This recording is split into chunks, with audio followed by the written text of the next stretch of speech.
Hello children. Helen Keller was an American author, political activist, and a lecturer. The Helen Keller Day is a commemorative holiday to celebrate the birth of Helen Keller, and it is observed on June 27 annually. Helen Keller's birthplace in Alabama is now a museum. Friends, we know many renowned authors. So what makes Helen Keller so special and impressive? Helen Keller was both blind and deaf. This world celebrates her today because she successfully overcame all her inabilities with an unimaginable determination. Helen Keller was born in America in the year 1880. When she was born, she had the power of sight and hearing. But by the time she turned 19 months old, she fell ill with fever. Though she recovered from that illness, it left her both blind and deaf. Helen was only 1.5 years old at that time. So very soon she forgot all that she had seen, heard and spoken till then. Helen became a rude child. She did not understand the world around her. Everything was very silent and mysterious.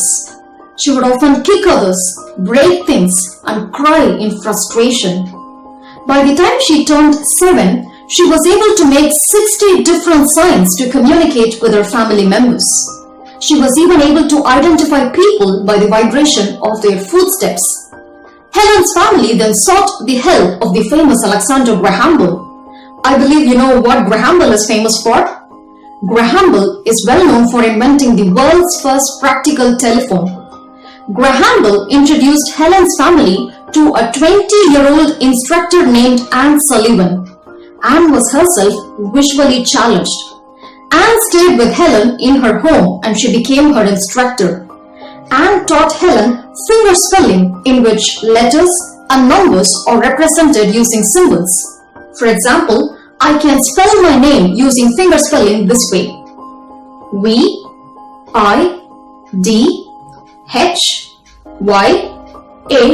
Vidya. If a person is deaf and mute, then we can communicate with that person using the symbols of finger spelling. But Helen was blind and deaf, and so she was not able to see the symbols. Anne made Helen feel the symbols of finger spelling by placing the symbols on her hands. This method of communication is called the tactile communication method. The word tactile means touch. So Helen was taught to communicate through the sense of touch. Very soon, Helen mastered finger spelling. Anne then started teaching Helen a few words.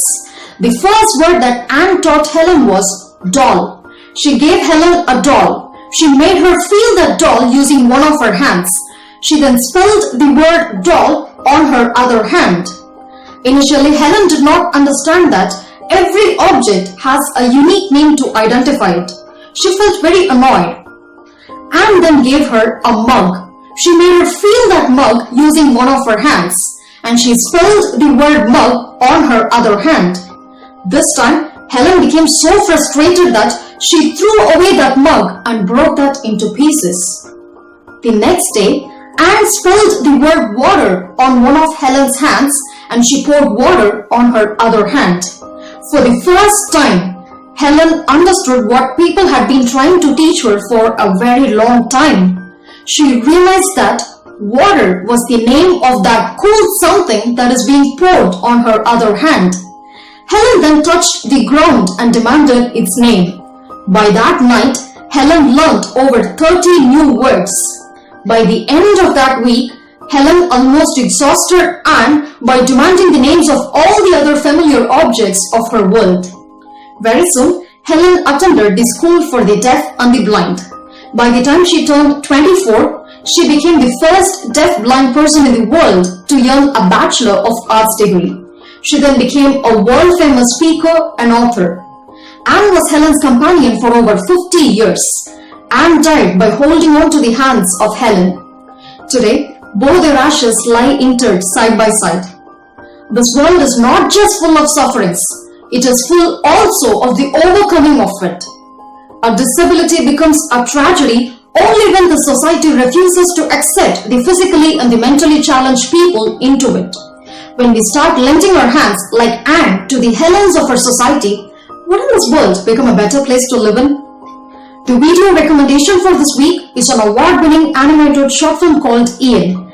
This film is about a mighty-spirited, wheelchair-bound, physically challenged boy named Ian who desperately tries hard to enjoy a local playground with his other playmates.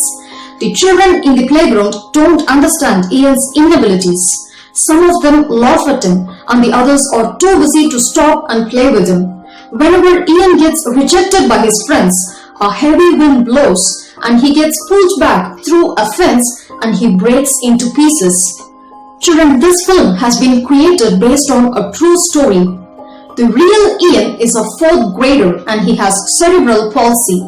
He cannot walk like the other children. He uses a wheelchair to move. This film picturizes the real Ian's determination to use the local playground with his other friends. The real Ian was often bullied by the other children in the playground. So his mother Sheila wrote a book about how a wheelchair-bound person struggles hard to do even his daily tasks. She presented that book to the children who bullied her son. She then felt that the lesson of inclusion should reach more people, and so she created this amazing film. This film showcases the painful impact that exclusion had on her son. The textured animation used in this movie is the key highlight of this movie. Each character in this film has been made up of hundreds of tiny toy blocks. Whenever Ian gets rejected by his friends, he falls back through a fence and he loses some of his blocks.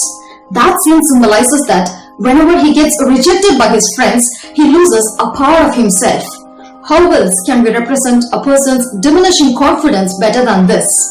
The fence of this movie is another attractive feature.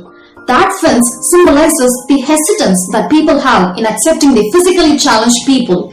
In the final scene of this movie, when the other children in the playground accept Ian, that fence disappears. And in that particular scene, all the children in the playground will get pulled back through that fence in their attempt to save Ian. They will all get broken into pieces and they will all get reshaped again. That scene symbolizes that despite all the differences in our physical appearances, we are all made the same way. We are all the same under our skin. Euphemism is a mild or an indirect word that is substituted in the place of a word which is considered to be too harsh while representing something unpleasant.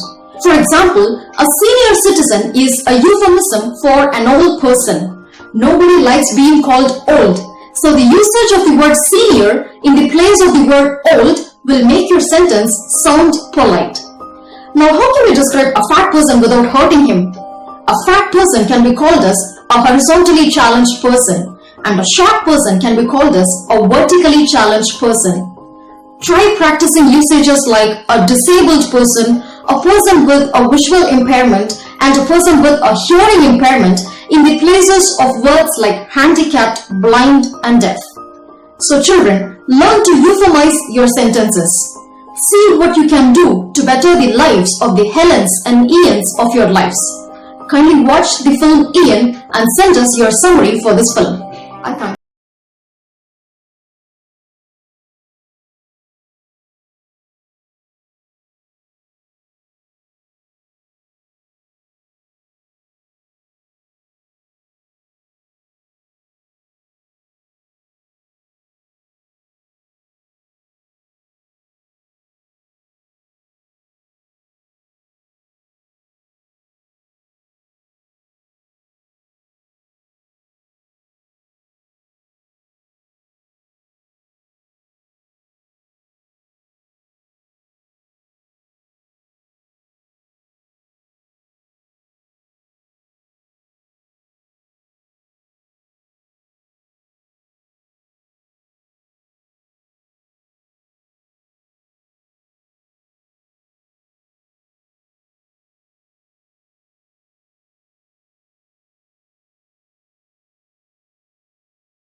Subscribe to our channel for fun facts, lessons on English, and tips for public speaking.